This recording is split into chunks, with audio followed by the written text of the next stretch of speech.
Green Touch, a program for basic challenge. Bismillahirrahmanirrahim. Green Touch, program for basic challenge. We are going to start our program today. ACC Standard Articles Part 2. ইতিপূর্বে আমরা Part 1 নিয়ে আলোচনা করেছি, ACC Standard Articles Part 1. ভিডিওটা না দেখে থাকলে অবশ্যই আপনারা দেখে নেবেন। আর বিষয়টা হলো যেটা ভুলেই গেছিলাম বলা দরকার। হ্যালো ভিউয়ার্স, আপনারা কেমন আছেন? আই থিঙ্ক আপনারা সবাই ভালো আছেন, ভালো থাকবেন, বিধিনিষেধ মেনে চলবেন, ইনশাআল্লাহ ভালো থাকবেন। তো যাই হোক, we are going to start our today's program, that is ACC Standard Articles Part 2. প্রথম পার্টে আমরা যে বিষয়টা নিয়ে আলোচনা করেছিলাম সেই বিষয়টার আলোকে আমরা দ্বিতীয় পার্টটা আলোচনা করতে যাচ্ছি। প্রথমেই আমরা এখানে যে জিনিসটা নিয়ে আলোচনা করব সেটা হলো, দেখেন, indefinite article. Indefinite articles, that is a আর হলো n. Indefinite মানে আমরা সবাই জানি কিন্তু ব্যাপারটা। Indefinite মানে হলো অনির্দিষ্ট। আরেকটা হলো আমরা definite article নিয়ে আলোচনা করব। Definite articles, সেটা আমরা জানি ব্যাপারটা কিন্তু নির্দিষ্ট, অবশ্যই বুঝতে হবে সেটা নির্দিষ্ট। আর সেটা হলো কি বাদা, যেটাই বলেন আপনি। আর একটা আমরা যেটা আলোচনা করব সেটা হলো নিউট্রাল, অনেকটা নিরপেক্ষ আর্টিকেল, যেটা আসলে কোনো আর্টিকেল না, কারণ যেখানে কোনো আর্টিকেল বসে না, আমি ওইখানে ব্যাপারটা নিউট্রাল বলতে চাইতেছি। তো আমরা একটু বিস্তারিতের মধ্যে আসি। ডেফিনিট আর্টিকেলস বা ইনডেফিনিট আর্টিকেলস বা নিউট্রাল ব্যাপারগুলো কি আসলে, ইনডেফিনিট বা অনির্দিষ্ট এই বিষয়টা কি, দেখেন ভালো করে বোঝার চেষ্টা করেন। আমার মনে হয় আপনারা যদি চেষ্টা করেন ব্যাপারটা পরিষ্কার বুঝতে পারবেন যে আমরা এই কথাটা বইলে থাকি সচরাচর, যেটা নির্দিষ্ট তার আগে দা বসবে, যেটা অনির্দিষ্ট তার আগে এ বা এন বসবে।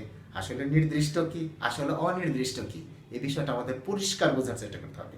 তো দেখেন, অনির্দিষ্ট কি, যেটার সংখ্যা অনেক, অর্থাৎ 1 2 3 4 5 6 7 8 9 10 এভাবে গোনা যায়। যেমন আমরা যদি বলি বই, একটা বই, দুইটা বই, তিনটা বই, চারটা বই গোনা যায়। কিন্তু যদি বলি কলম, একটা কলম, দুইটা কলম, তিনটা কলম, চারটা কলম গোনা যায়। মানুষ, একজন মানুষ, দুইজন মানুষ, তিনজন মানুষ, এভাবে গোনা যায়। অর্থাৎ মোট কথাটা এটাকে বলা হয়, আমরা বলতে পারি সিঙ্গুলার কাউন্টেবল নাউন। সিঙ্গুলার মানে এক বচন, কাউন্টেবল মানে যেটা গোনা যায়, আর নাউন মানে নাম, অর্থাৎ যেটাকে আমরা সহজে গণনা করতে পারি। যেমন সিঙ্গুলার কাউন্টেবল নাউন, যেমন ধরেন আমি এখানে লিখলাম পেন। এই পেনটা কিন্তু গণনা করা যায়, একটা কলম, দুইটা কলম, তিনটা কলম, এটি কিন্তু আমাদের সিঙ্গুলার কাউন্টেবল নাউন। অথবা আমরা যদি এখানে বলি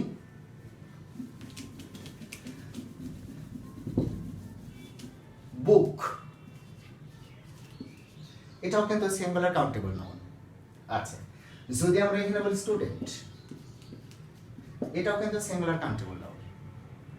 অর্থাৎ যখনই সিঙ্গুলার কাউন্টেবল নাউন হবে তখনই আমরা একটা ধারণা করে নিতে পারবো যে এখানে এ অথবা এন বসবে। আর এটাই কিন্তু আমাদের ইনডেফিনিট বা অনির্দিষ্ট। আমার মনে হয় অনির্দিষ্টর ব্যাপারটা আপনারা অনেকটাই বুঝতে পারছেন। তবে এখানে একটা বিষয় আছে, যে আমরা গত ক্লাসে মডিফায়ার সম্পর্কে যে আলোচনাটা করেছি, দেখেন সেই বিষয়টা যদি আপনি একটু ভালো করে খেয়াল করেন। ধরেন আমি এখানে লিখলাম স্টুডেন্ট। স্টুডেন্ট শব্দের অর্থ ছাত্র। তো দেখেন এইখানে যদি আমার গ্যাপ থাকে, তো প্রথমে আমি শব্দটার দিকে একটু তাকালাম, এটা নাউন। কি নাউন? Singular countable noun. স্বাভাবিকভাবে এটা সিঙ্গুলার কাউন্টেবল নাউন। সুতরাং এখানে কি বসবে? এ অথবা এন। এ বসবে না এন বসবে, এটা আপনারা ভালোই বোঝেন। মুখ্য কথা হলো এটা এখানে যে অনির্দিষ্ট বা ইনডেফিনিট আর্টিকেল বসবে সেটাই আমরা এখানে বোঝানোর চেষ্টা করতেছি।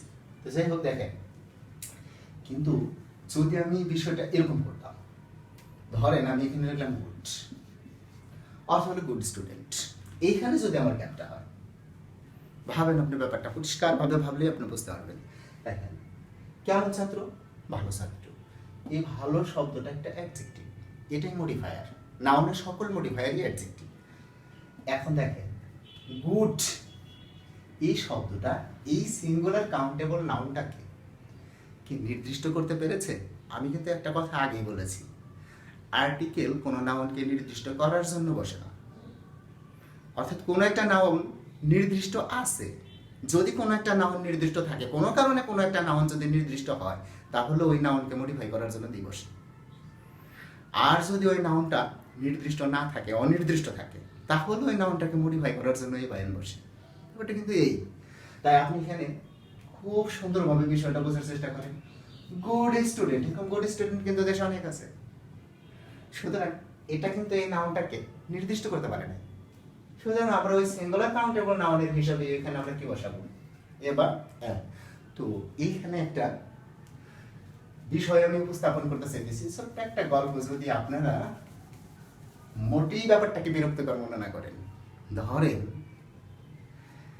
একটা স্কুলে 10ম শ্রেণীতে 100 জন স্টুডেন্ট আছে। এই 100 জন স্টুডেন্ট, আপনার টোটাল 100 জন স্টুডেন্টস আছে। এই 100 স্টুডেন্টসের কিন্তু সবারই কিন্তু একটা রোল আছে। এর মধ্যে একজন ফার্স্ট বয়, একজন সেকেন্ড বয়, একজন থার্ড বয়, এইভাবে 100 পর্যন্ত 100তম কিন্তু আছে স্টুডেন্ট গুলো। First boy, second boy, third বয়। তো ক্লাসে যিনি টিচার, ইংরেজি শিক্ষক, উনি একদিন ক্লাসে গিয়ে এই স্টুডেন্টগুলোকে কয়েকটা ক্যাটাগরিতে ভাগ করলো। কিভাবে ক্যাটাগরিতে গুলো ভাগ করলো? 100 স্টুডেন্টের মধ্য থেকে উনি একজন স্টুডেন্টকে নাম দিল বেস্ট বয়, সবচেয়ে ভালো ছেলে। এর মধ্য থেকে একজন স্টুডেন্টকে উনি নাম দিল ওয়ার্স্ট বয়, সবচেয়ে খারাপ ছেলে। এর এখন দেখেন, স্টুডেন্টস কিন্তু আমাদের টোটাল কতজন ছিল? 100 জন, আর 98 জন রইল। এর মধ্য থেকে আপনার 9 জন স্টুডেন্টকে নাম দিল বেটার বয়েজ। কয়জন? 9 জন স্টুডেন্টসের নাম দিল হলো বেটার বয়েজ, 9 জন। আর ওর্স বয়েজ নাম দিল 9 জনের। তার মানে দেখেন, বেটার বয়েজ মানে অধিকতর ভালো, বেস্ট বয়েজ সবচেয়ে ভালো, আর বেটার বয়েজ অধিকতর ভালো, মোটামুটি ভালো, আর ওয়ার্স বয়েজ সবচেয়ে খারাপের থেকে কি একটু কম খারাপ, ওয়ার্স বয়েজ।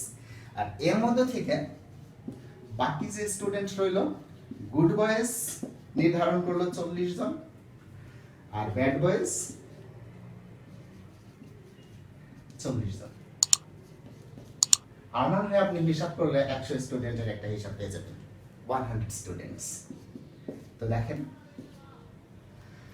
আর এগুলা কিন্তু কোনো ক্যাটাগরির মধ্যে ওইভাবে পড়ে না, কারণ এগুলা স্বাভাবিকভাবে ক্লাসে একটা রুল থাকার কথা, সেই রুলটা আছে, এইভাবেই কিন্তু হয়ে যাচ্ছে। তো এখন আপনি লক্ষ্য করেন, টিচার ক্লাসে আসলো, ক্লাসে আসার পরে এই অনুসারে ডাক দিল। যেমন স্টুডেন্ট, আমি এখানে শব্দটা লিখলাম স্টুডেন্ট। তো স্যার ক্লাসে এসে বলল যে তোমরা যারা যারা যারা ভালো ছাত্র, গুড স্টুডেন্টস, তোমরা গুড স্টুডেন্ট যারা, অথবা এইভাবে বললো গুড স্টুডেন্ট দাঁড়াও, গুড স্টুডেন্টস দাঁড়াও। কয়জন স্টুডেন্ট দাঁড়াবে ক্লাসে? 40 জন, স্বাভাবিকভাবে। আচ্ছা, যদি টিচার ক্লাসে বলে বেটার স্টুডেন্টস দাঁড়াও, কয়জন দাঁড়াবে? 9 জন। যদি বলে ব্যাড স্টুডেন্টস দাঁড়াও, কতজন দাঁড়াবে? 40 জন। যদি বলে অর স্টুডেন্টস দাঁড়াও, কয়জন দাঁড়াবে? 9 জন। কিন্তু টিচার যদি বলে বেস্ট স্টুডেন্ট দাঁড়াও, কয়জন দাঁড়াবে? 1 জন। যদি বলে অর্স্ট স্টুডেন্ট দাঁড়াও, কয়জন দাঁড়াবে? 1 জন।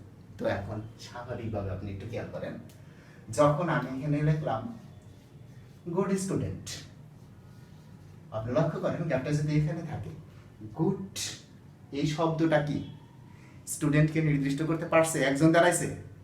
যখনই একজন দাঁড়াইলো তখন ব্যাপারটা নির্দিষ্ট আর নাই, কারো দিকে কেউ কিন্তু তখন তাকাবে না। যদি এইভাবে বলে সবচেয়ে ভালো স্টুডেন্ট অথবা বেস্ট স্টুডেন্ট দাঁড়াও এইভাবে যদি বলে, তখন কিন্তু একজন দাঁড়াবে। একজন যখন দাঁড়াবে তখন ওটাকেই বলা হয় নির্দিষ্ট। আমার মনে হয় নির্দিষ্ট ব্যাপারটা আপনি বুঝতে পারছেন। কিন্তু যখনই বলছে গুড স্টুডেন্ট দাঁড়াও, তখন কিন্তু একজন দাঁড়াবে না, বুঝে গেছে? তখন এটা অনির্দিষ্ট। আর অনির্দিষ্ট মানে কি?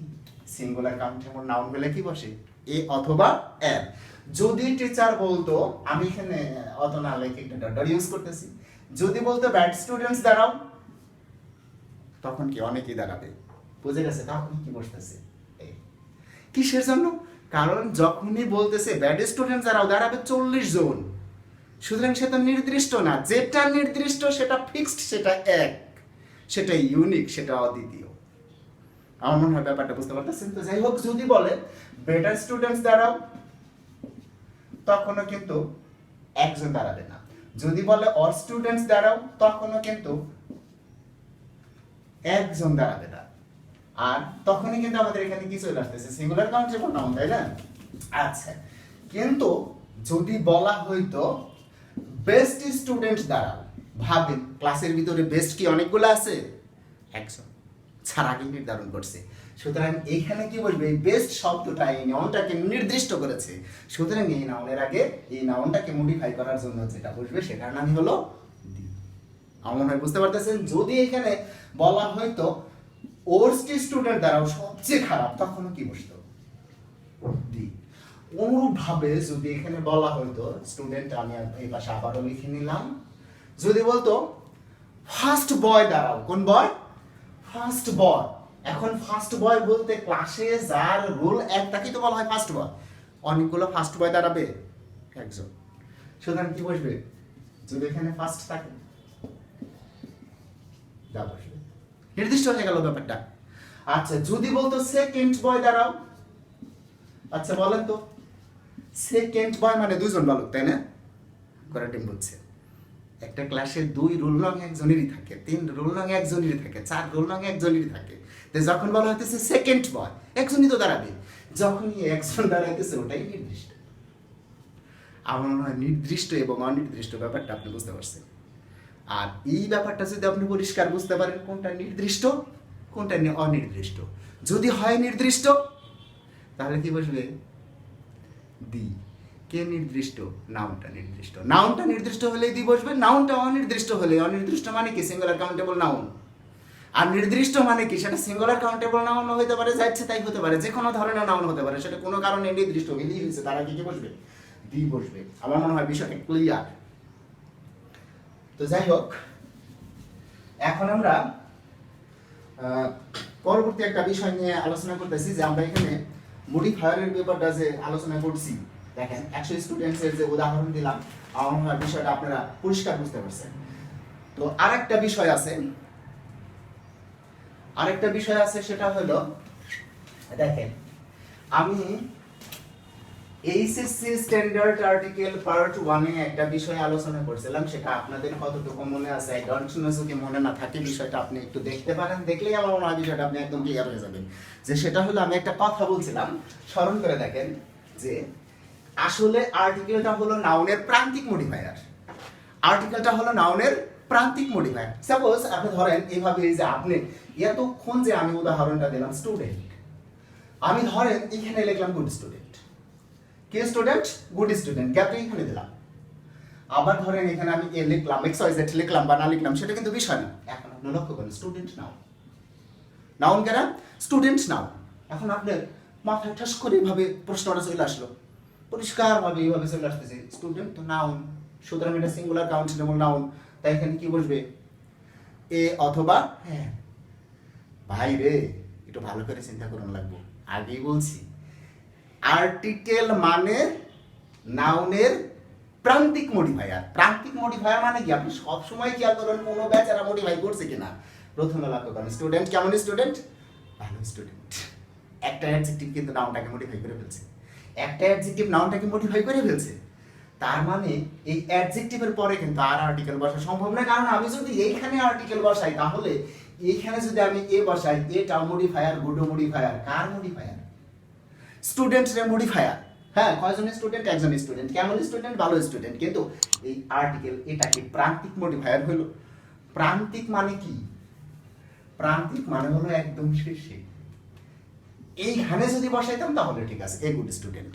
তাই কোনো নাউনের পূর্বে আর্টিকেল ব্যতীত অন্য কোনো মডিফায়ার যদি থাকে, বুঝে গেছে, তার পূর্বে গ্যাপ থাকলে আর্টিকেল বসা সম্ভব, পরে গ্যাপ থাকলে বসা সম্ভব না। এই নিয়মটাই কিন্তু আমরা নানাভাবে বলি, যেভাবে নাউন এবং অ্যাডজেক্টিভের মাঝখানে গ্যাপ থাকলে ক্রস বসে, বুঝে গেছে। কিন্তু আসল কথাটা কি? এখানে বলা হইতেছে নাউন এবং অ্যাডজেক্টিভের মাঝখানে গ্যাপ থাকলে ক্রস বসে, কিন্তু আসল কথাটা হলো আর্টিকেল হলো নাউনের প্রান্তিক মডিফায়ার। তাই আর্টিকেলটা নাউনের এইখানে বসতে গেলে তার আগে আমাদের অবশ্যই খেয়াল করতে হবে এখানে কোনো অ্যাডজেক্টিভ আছে কিনা। যদি অ্যাডজেক্টিভ থাকে তার পূর্বে বসতে পারে, পরে কখনোই নয়। আমার মনে হয় ঘটনাটা আপনারা বুঝতে পারছেন। তো যাই হোক, এতক্ষণ আমরা দেখলাম অ্যাডজেক্টিভ নামক কিছু মডিফায়ার, ঠিক আছে। সেটা আমরা এখানে দেখছি প্রি মডিফায়ার, পোস্ট মডিফায়ারের ব্যাপারটা এখন আলোচনা করা হয় না, ঠিক আছে। প্রি মডিফায়ার মানে পূর্বে যেটা বসতেছে এটা হলো প্রি মডিফায়ার, আর পোস্ট মডিফায়ার হলো পরে যেটা বসে সাধারণত ওইটাই পোস্ট মডিফায়ার। তো এখন আমরা যে বিষয়টা একটু ভালো করে দেখবো, যে দেখেন মডিফায়ার যে কথাটা বলতেছি, এই মডিফায়ারে কিন্তু আপনারা ব্রডলি নেবেন না। দেখেন মডিফায়ার আপনার কাছে মনে হইতে পারে যে মডিফায়ারটা হায় আমাদের এই পুরো মডিফায়ার চ্যাপ্টার কি বোঝানো লাগবে, অবশ্যই না, এটা আমি পূর্বে ক্লাসেই বলেছি। মডিফায়ার বলতে এখানে আপনার যে নাউনটা, বেসিক্যালি যে নাউনটাকে মডিফাই করে কেনা, জাস্ট অ্যাডজেক্টিভ। হ্যাঁ, অ্যাডজেক্টিভের মধ্যে কি কি আসতে পারে? তিন ধরনের, হয় সেটা অ্যাডজেক্টিভ হবে, অথবা অ্যাডজেক্টিভ ফ্রেজ হবে, অথবা অ্যাডজেক্টিভ ক্লোজ হবে।